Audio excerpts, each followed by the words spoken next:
In his budget speech, the finance minister announced plans to cut the public wage bill by 160 billion rand over the next 3 years.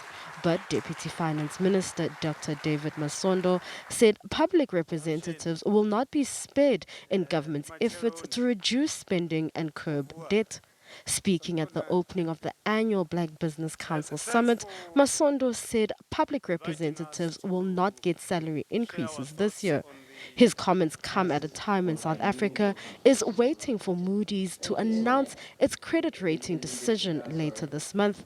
According to Masondo, government pays around 360 billion rand on interest alone, and it's likely to increase further. Borrowing money is not inherently wrong. Question is, what are you borrowing this money for? Is it for bailing out SOEs? For paying the huge wage bill? And for corruption? And the problem with the debt is that it leaves the country exposed to interest rate shocks. Because if the interest rate goes up, like if, for instance, we're junked, the implication is that you are not credit worthy and therefore you are a risk.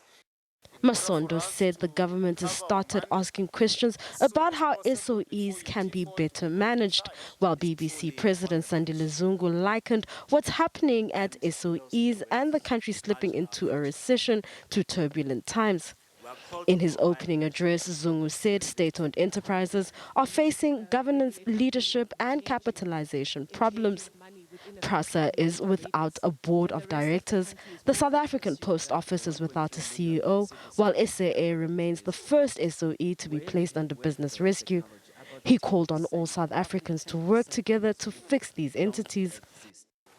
These need to be attended to at once, instead of a piecemeal fashion. I should point out here and now that all South Africans of all races have a role to play in fixing the SOEs. However, it remains a fallacy, a racist fallacy, to suggest that only white males can fix SOEs and turn things around. The BBC says it's on track to establish a black-owned bank. Its establishment was one of last year's resolutions.